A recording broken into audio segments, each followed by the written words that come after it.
Peace and love, YouTube. Today I'm gonna be showing you my controller settings, as well as my in-game settings. I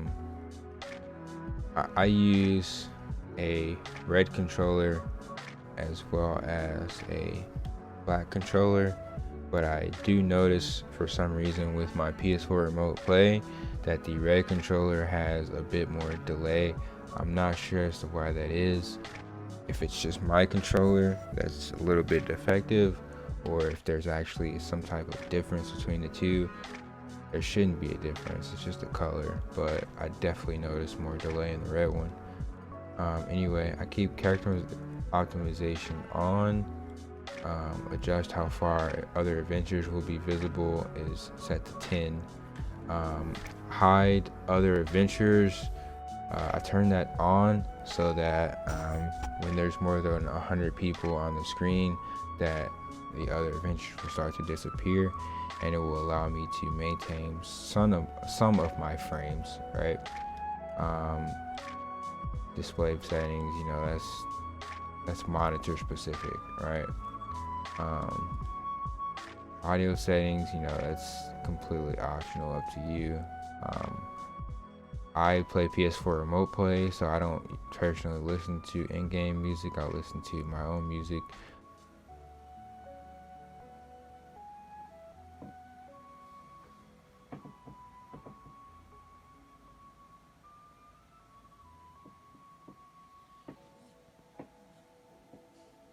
From my computer. I'm playing my PlayStation from my computer with Discord integrated into my computer, so I can listen to Discord and play the game at the same time, as well as surf the web, look up information, have MMO boss timers all running on my left monitor, whereas my right monitor is the game. That being said, for my miscellaneous settings, I have the overall camera effects set to 0, simply because those camera effects are pretty annoying. Nothing else is really messed with. Auto run camera, I'll turn on. Auto run camera speed, it's on default, I don't mess with it.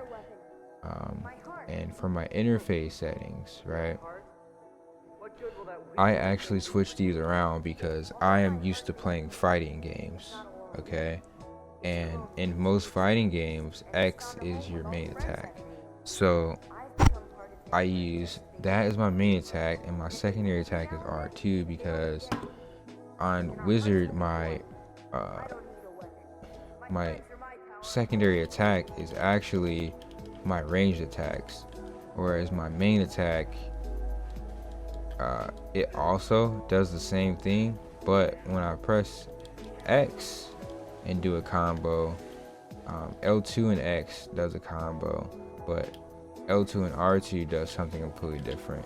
It's more comfortable for me to do my long range skills with R2 and my close range skills with X, right? Because X is more reaction based. It's very easier to input that than it is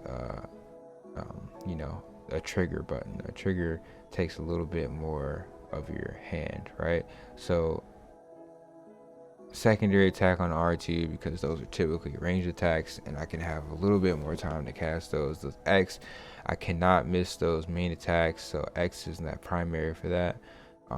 Sprint is still the default button, L2. I jump with triangle because, like I said, usually you jump with X, but it's just not good in my opinion. I like to jump with triangle. My character interactions, which is also how I switch from awakening to pre-awakening, is square.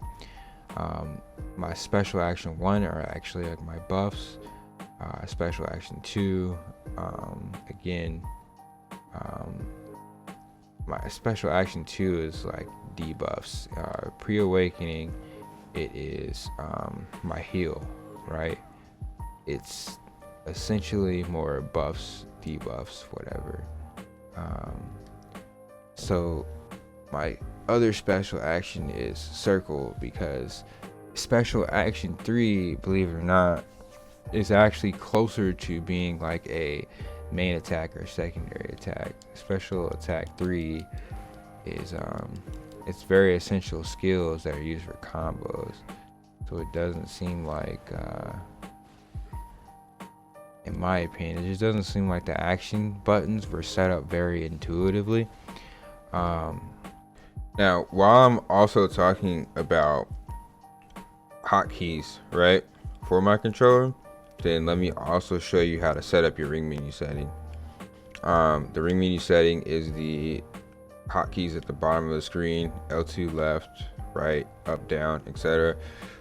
In your ring menu setting, right, you have a bunch of items, skills. You're scrolling through the menu with R1, L1, and in order to hotkey skills, you can only hotkey certain skills, obviously.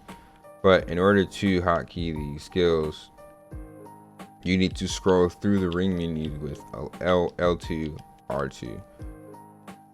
Once you find the ring menu or the hotkey that you want the skill to be on, you just press X and then you assign it to a slot. Like that's water sphere for up, so I'm just gonna remove it by pressing triangle and up, and then I'm gonna set it again by pressing X and then up, right? But anyway, so I highly recommend for every class that you have some skills that take you out of awakening and some skills that take you into awakening. For instance, water sphere takes me into awakening and can be cast outside of awakening, so I can cast water sphere while in pre-awakening to get back into awakening. That way I'm attacking and getting into awakening, right?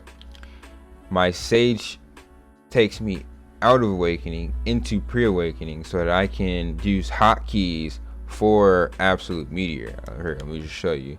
So I can speed spell sage into a meteor.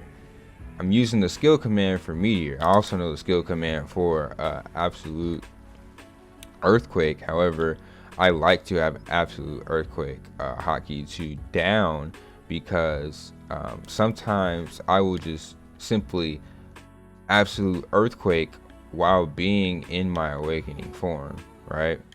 So let's say somebody's coming towards me and I need to CC them or be protected. I'll absolute earthquake into a water sphere, because absolute earthquake will keep them CC'd and water sphere will get me back into my awakening, and I can continue comboing with my awakening, right?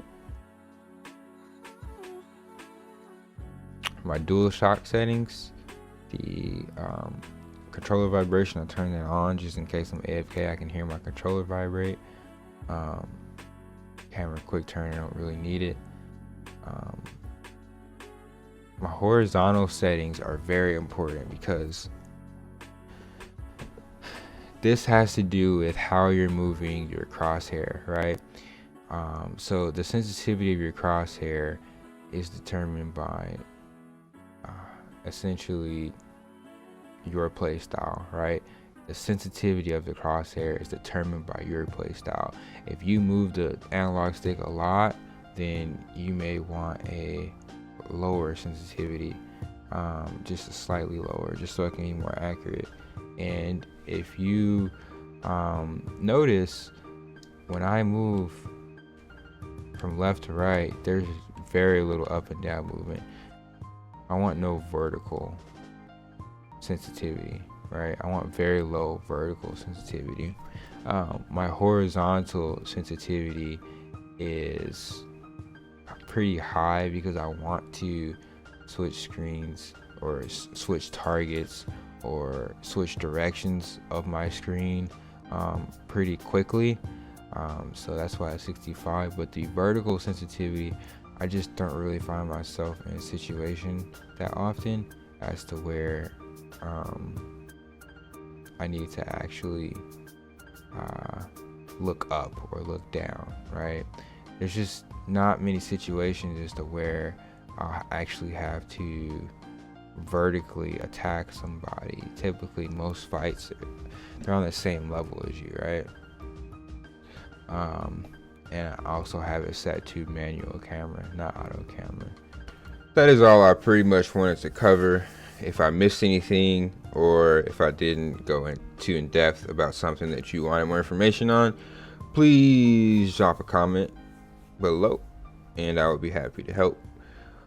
Peace and love. Thank you for watching.